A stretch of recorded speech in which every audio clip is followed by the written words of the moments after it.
మోత్కుపల్లి నరసింహులు గారు ఇలా బయటకు వచ్చిండు. నాకు ఆరోగ్యం బాగలేని మాట నిజమే, నాకు అనేక రకాల సమస్యలు ఉన్న మాట నిజమే. మీలాంటి వాళ్ళు పెత్తందారులంతా దలుచుకొని మరి ఎప్పుడేం చేస్తారో నాకు తెలియదు. గతంలో కూడా నేను పోటీ చేసినప్పుడు కూడా అనేక దాడులు జరిగినాయి. మోత్కుపల్లి నరసింహులు గారు చంపేస్తాం, గ్రీన్ టైగర్ అని వాల్ పోస్టర్లు భువనగిరిలో వేసిన విషయాన్ని గుర్తు చేస్తున్నా. కాబట్టి నేను అడ్డం తిరిగితే, నేను మాట్లాడితే నరసింహులను ఏదో రకంగా లేకుండా చేద్దామనే పథకాలు చేయటం మీకు అలవాటే. కానీ మొండోడే నరసింహులు చంపితే చంపండి, పర్వాలేదు, పంపండి. నా జాతి కన్నా అదన్న మేలుకొలుపు అవుతుంది. నా జాతి బిడ్డ ప్రతివాడు లేచి నిలబడాలంటే ఎవడో ఒకటి చావాలి, నేను చస్తాను. ఈ జాతి బాగుపడ, మాదిగా జాతి. ఎంతకాలం మమ్మల్ని బానిసలుగా చేసుకుంటారు మీరు? ఎంతకాలం మమ్మల్ని ఓట్ల కోసమే వాడుకుంటారు? కాబట్టి మాదిగ జాతి అంతా ఈ రోజు నుంచి మీరు ప్రతి ఊళ్ళో ఊరేగింపులు చేయాలి. మాదిగ శక్తి, మాదిగ మహాశక్తి అంటే ఏమిటో చెప్పాలి.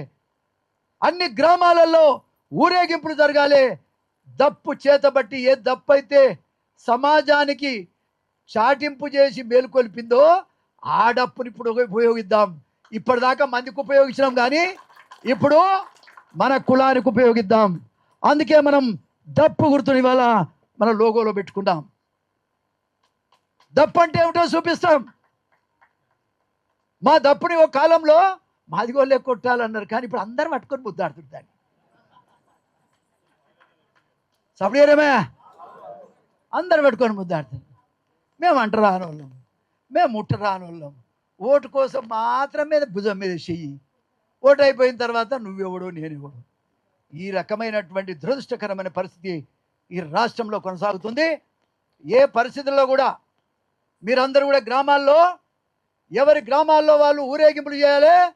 ఎవరి గ్రామాల్లో ఈ మాదిగ మహాశక్తిని శక్తివంతం చేయాలి. ఈ జెండా 1000 ఏనుగులు అంటే 70 లక్షల మంది ప్రజలు, 70 లక్షల మంది ప్రజలు ఉన్నటువంటి పట్టుకున్నటువంటి జెండా, 70 లక్షల మంది పట్టుకున్న జెండా.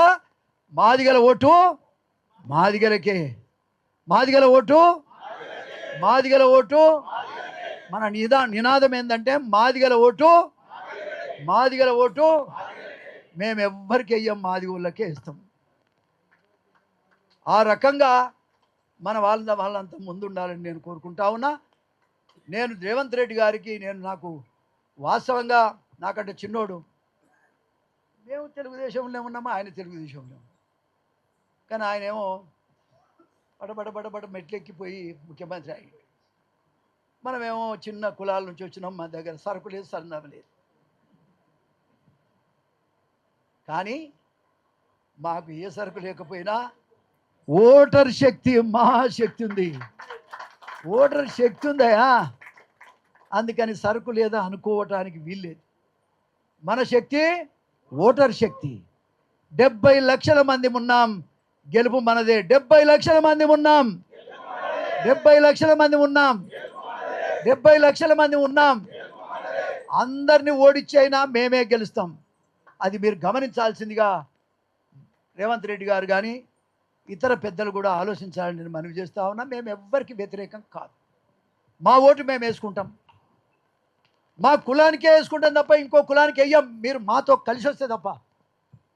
ఆ రకమైనటువంటి పద్ధతిలో ఈ మహాశక్తి ముందుకు సాగుతుందని సందర్భంగా నేను తెలియజేస్తా ఉన్నా. మీడియా మిత్రులు, వాస్తవంగా ఇవాళ మన మాదిగోళ్ళ మీద మీడియా మిత్రులు, యాజమాన్యాలు ఎంతో దయదలిచి మరి అందరు కూడా వచ్చారు. వాళ్ళందరికీ ధన్యవాదాలు తెలియజేస్తా ఉన్నా. తమ్ముళ్ళందరికీ ధన్యవాదాలు తెలియజేస్తా ఉన్నా. మేము ఎప్పుడు ప్రేమగల్ల కులం ఇది. మేము ఎప్పుడు కూడా ఎవరు మేలు చేసినా ఊడిపోం, మర్చిపోం. ఇది గమనించవలసిన అవసరం ఉందని మరొకసారి సందర్భంగా నేను తెలియజేస్తూ, ఈ జాతికి, నా జీవితం, నా మాదిగ జాతికి ఎంతోమందికి పనిచేసినాయా. మాడవాళ్ళు మాల ఒక్కటే చెప్పి ఇక ముగిస్తా.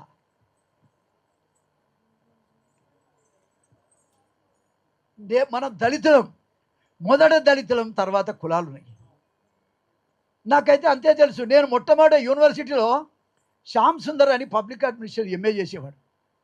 ఆయనకి ఏదో అన్యాయం వస్తే ఎవరినో కొడితే ఆ కేసు నా మీద పెట్టారు. మాల అతను శ్యామ్ సుందర్. మాల ఆయన కోసం మొట్టమొదటి జైలుకు పోయింది నా జీవితంలో నేనే. ఈ మోతుకు పెళ్ళేనయ్యా. నా మాల తమ్ముళ్ళకు నేను విజ్ఞప్తి చేస్తున్నాను. నేనే చుండూరులో 20 మందిని మాలోళ్ళను కోసి గోనె సంచులలో కట్టి కాలువలో పడేస్తే అసెంబ్లీలో నేను వారం రోజుల సభను నడవనీయలే. వారం రోజుల సభలో మా దళితుడు, మా మాలన్న, మా మాల తమ్ముళ్ళు ఈ రకంగా చంపుతారా మీరు రెడ్లంతా కలిసి అని చెప్పేసి వారం రోజులు నేను నడవనీయలేదా.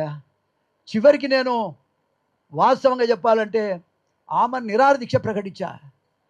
7 రోజులు నీళ్లు కూడా తాగకుండా 7 రోజులు ఆమె నిరాహార దీక్ష చేసిన. అసెంబ్లీలో నేను కూర్చుంటే నన్ను తీసుకుపోయి అంబేద్కర్ విగ్రహం దగ్గర వేశారు.